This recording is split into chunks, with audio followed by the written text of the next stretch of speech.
Assalamualaikum warahmatullahi wabarakatuh. Jumpa lagi dengan channel Kang Opas.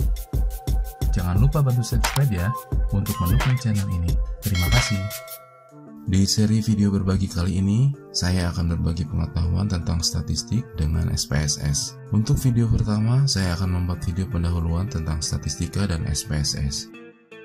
Statistika adalah ilmu yang mempelajari bagaimana merencanakan, mengumpulkan, menganalisis, menginterpretasi, dan mempresentasikan data. Pada dasarnya, data merupakan sekumpulan informasi atau juga keterangan-keterangan dari suatu hal yang diperoleh dengan melalui pengamatan atau juga pencarian ke sumber-sumber tertentu.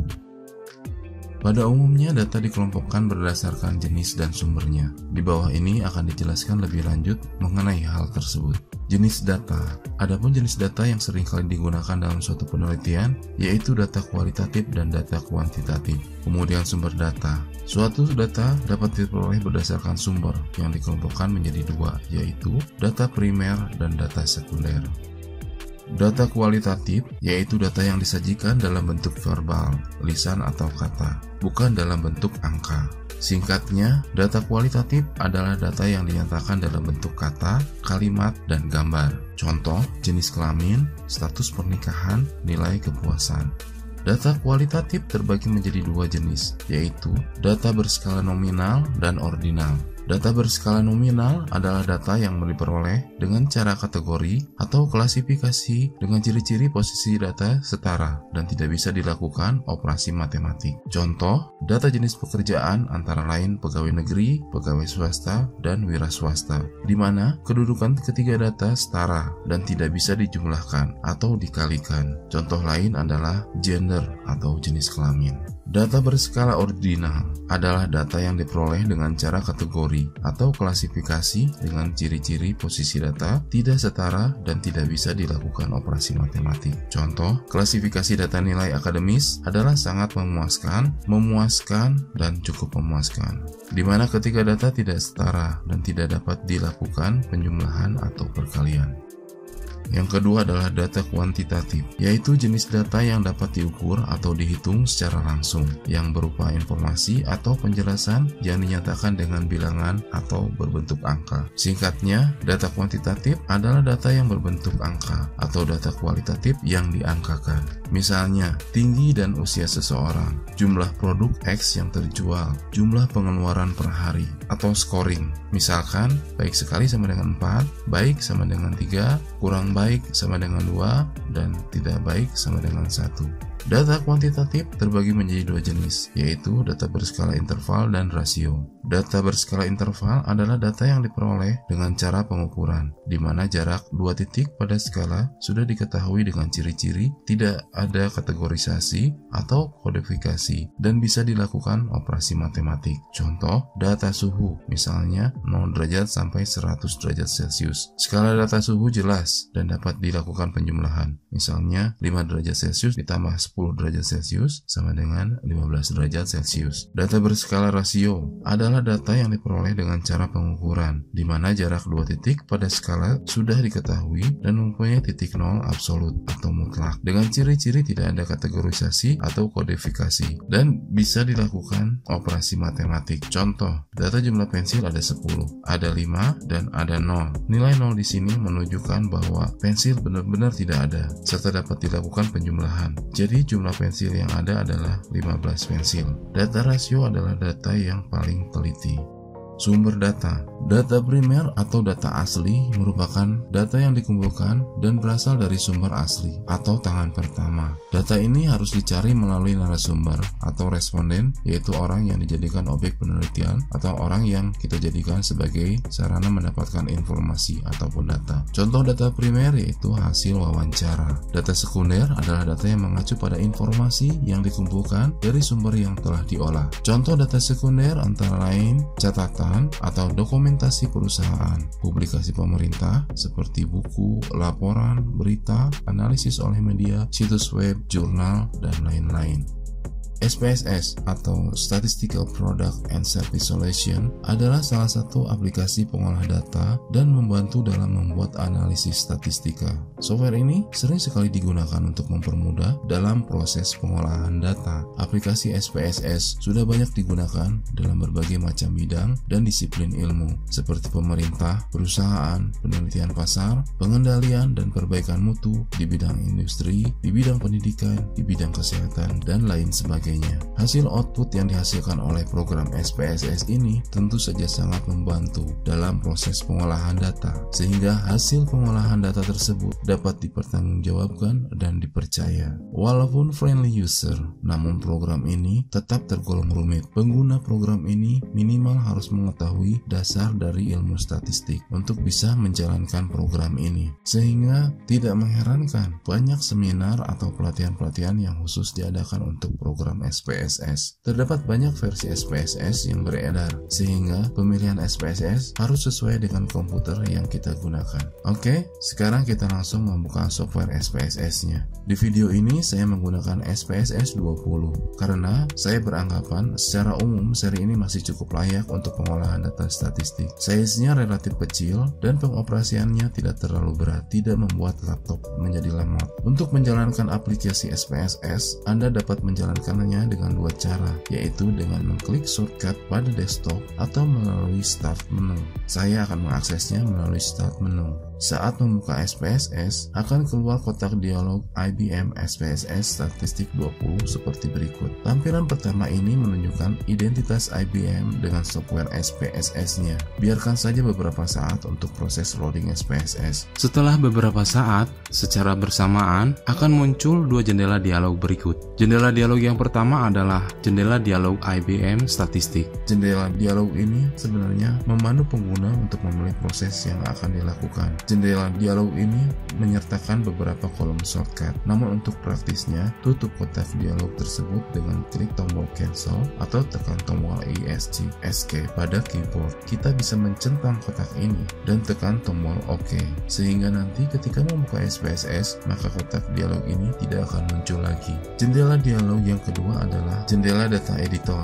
Data editor adalah jendela utama dari perangkat lunak SPSS. Data editor merupakan jendela untuk pengolahan data. Data editor dirancang sedemikian rupa seperti pada aplikasi-aplikasi spreadsheet untuk mendefinisikan, memasukkan, mengedit, dan menampilkan data. Di jendela data editor ini, SPSS memiliki beberapa menu. Yang ini adalah title bar, yang ini adalah menu bar, yang ini adalah toolbar, yang ini adalah data view, dan yang ini adalah variable view. Title bar adalah identitas atau nama file. Kemudian menu bar adalah kumpulan perintah-perintah dasar untuk mengoperasikan SPSS, dan ini adalah toolbar. Toolbar pada SPSS terdiri dari shortcut perintah berupa ikon yang dapat mempercepat pekerjaan terkait beberapa fungsi menu bar pada SPSS. Kalau kita perhatikan, layout ketiga menu ini hampir sama dengan tampilan Microsoft Word atau Microsoft Excel atau Microsoft PowerPoint. Jadi, bagi pengguna Microsoft Office tentunya akan tidak asing. Jadi menu-menu ini tidak akan saya ulas detail karena pada umumnya tidak semua menu ini kita gunakan. Kemudian, dua bagian utama dari data editor adalah data view atau tampilan data dan variable view atau tampilan variabel. Data view dan variable view ditampilkan dalam bentuk spreadsheet seperti Microsoft Excel. Data view merupakan tempat untuk menginput data statistik. Data view menampilkan isi dari dataset yang sedang dibuka. Setiap baris pada data view mewakili satu subjek atau satu responden atau satu kasus. Sebagai contoh, jika kita melakukan penelitian menggunakan 35 responden, maka data yang diinput adalah 35 baris. Dan setiap kolom ini diartikan atau diinterpretasikan untuk satu variabel, misalkan variabel X.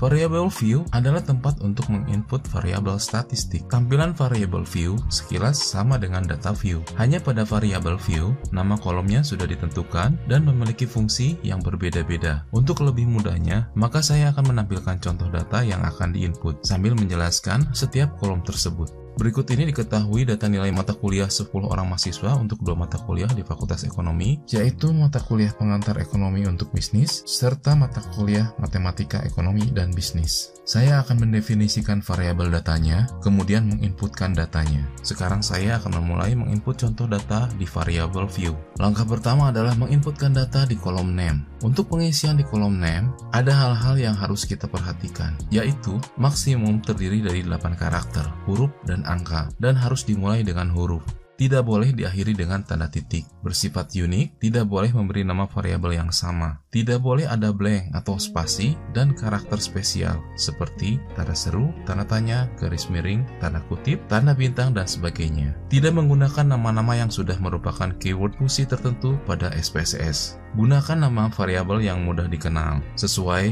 dan mencerminkan makna variabelnya. Di kolom name ini, saya inputkan X karena disesuaikan dengan data yang dimiliki. Nanti akan diberi keterangan di kolom label.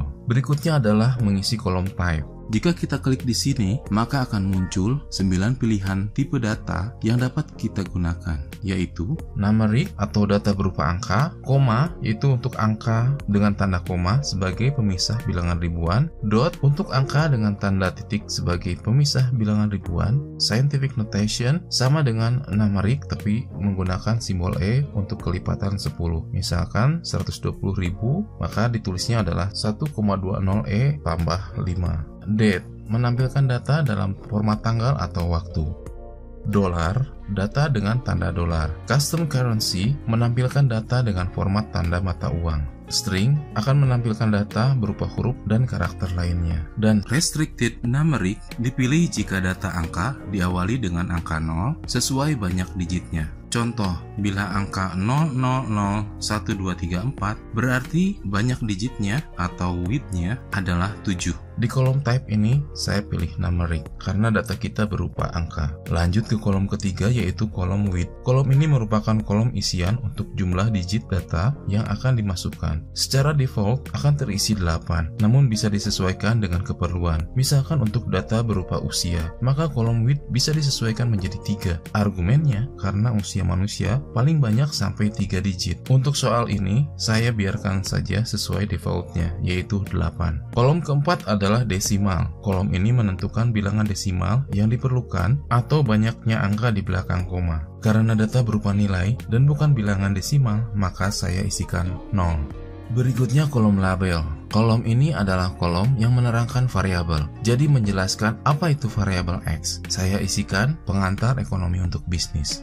Selanjutnya kolom value. Kolom ini diisi jika data berbentuk data kualitatif. Misalkan variabel jenis kelamin atau gender, perempuan dan laki-laki. Untuk perempuan dianggap sebagai angka 1 dan untuk laki-laki dianggap sebagai angka 2. Caranya pada kolom value, klik icon titik-titik ini, kemudian muncul jendela value labels. Pada kotak value isikan angka 1. Pada kotak label isikan perempuan.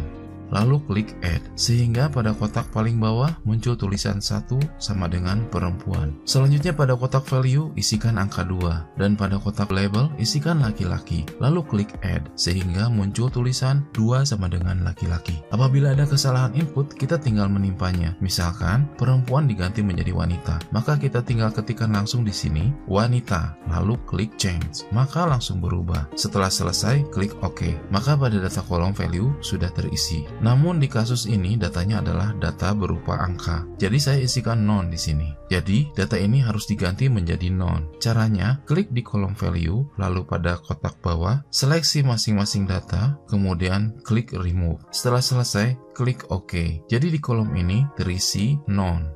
Berikutnya kolom missing. Kolom ini digunakan untuk menjelaskan data yang hilang atau data yang rusak. Menentukan nilai missing ini berguna jika misalnya dalam pertanyaan survei ada responden yang menolak untuk memberikan jawaban pada salah satu pertanyaan. Misalkan responden menolak untuk memberikan jawaban mengenai pendapatannya, sehingga tidak tersedia data untuk diinput. Jika kita menginput jawabannya dengan angka 0, maka dalam pengolahannya SPSS akan memasukkan dalam perhitungan sehingga akan berpengaruh terhadap rata-rata keseluruhan maupun terhadap distribusi frekuensi. Tetapi jika kita mendefinisikannya menjadi suatu angka untuk menyatakan nilai masing-masing tersebut, maka SPSS akan mengeluarkan dari perhitungan. Contoh, jika ada data yang tidak terisi, klik pada ikon pada sel yang akan diisi di kolom missing, sehingga keluar kotak missing value. Di sini ada 3 pilihan, lalu pilih discrete missing value. Isikan angka misalkan 111, lalu klik OK. Maka SPSS akan membaca angka tersebut sebagai missing value. Jadi secara otomatis SPSS tidak akan menyatakan data tersebut dalam perhitungan. Atau bisa juga menggunakan pilihan ketiga, yaitu data berbentuk range. Jadi range sekian sampai sekian itu dianggap hilang, sehingga SPSS tidak akan membaca data yang berada di range tersebut. Karena di soal ini data yang diketahui terisi semua, maka pada kolom missing ini kita isi none atau pilih no missing value. Berikutnya kolom column. Kolom ini menentukan panjang tampilan data pada data view. Mirip seperti width. Secara default, lebar kolom adalah 8 karakter. Saya biarkan sesuai default. Selanjutnya kolom align. Kolom ini untuk mengatur tampilan data. Ada 3 pilihan, left, right, atau center. Saya biarkan mengikuti defaultnya, yaitu right. Kolom measure, kolom ini untuk menentukan jenis data yang akan kita masukkan. Jenis data ini sudah kita bahas di awal video, tapi di SPSS ini ada 3 pilihan jenis data, ordinal, scale, dan nominal. Ordinal adalah data kualitatif yang dikuantitatifkan, tapi berjenjang. Scale artinya data kuantitatif murni, atau data berupa angka. Dan nominal adalah data kualitatif yang dikuantitatifkan, namun datanya setara. Contohnya adalah data gender. Untuk data pada kasus ini termasuk kepada data skala. Selanjutnya kolom role. Digunakan untuk menentukan peranan variabel dalam melakukan analisis data. Ada 6 pilihan. Input berarti data sebagai variabel independen. Target berarti data sebagai variabel dependen. Non berarti data tidak memiliki peranan. Partition berarti variabel akan dilakukan partisi data menjadi sampel terpisah. Dan split digunakan dengan IBM SPSS Modeler, bukan IBM SPSS Statistics. Untuk kasus ini, saya biarkan default, yaitu input. Berikutnya, lanjutkan dengan mendefinisikan variabel Y. Hampir sama, kecuali labelnya kita tuliskan matematika ekonomi dan bisnis. Selesai sudah kita menginput variabel data. Selanjutnya, klik data view. Lalu inputkan semua data pengantar ekonomi untuk bisnis di kolom X dan data matematika ekonomi dan bisnis di kolom Y. Maka proses penginputan data selesai. Hasil input data ini jangan lupa untuk di-save. Caranya sama seperti software pada umumnya. Atau klik icon ini, lalu disimpan di tempat yang diinginkan. Filenya akan berekstensi SAV. Lalu klik save, maka akan keluar jendela output viewer. Jendela ini berisi informasi tentang kegiatan apa saja yang telah dilakukan di data editor. Klik save untuk menyimpan file outputnya. Jadi di SPSS ini akan ada 2 file yang dihasilkan. Yang pertama adalah file data editor, ekstensinya adalah SAV, dan yang kedua adalah file output viewer, ekstensinya adalah SPV. Demikian untuk sementara video berbagi pengetahuan statistik dengan SPSS dicukupkan sampai dengan pendefinisian data. Di video berikutnya akan dilanjutkan dengan analisis deskriptif menggunakan SPSS. Terima kasih sudah berkenan untuk menonton, semoga bermanfaat. Mohon maaf apabila ada kesalahan. Jika kalian merasa terbantu dengan video ini, kalian bisa bantu subscribe, like, dan komen di channel ini, serta bagikan video ini ke orang lain. Siapa tahu ternyata video ini yang selama ini mereka cari. Wassalamualaikum warahmatullahi wabarakatuh.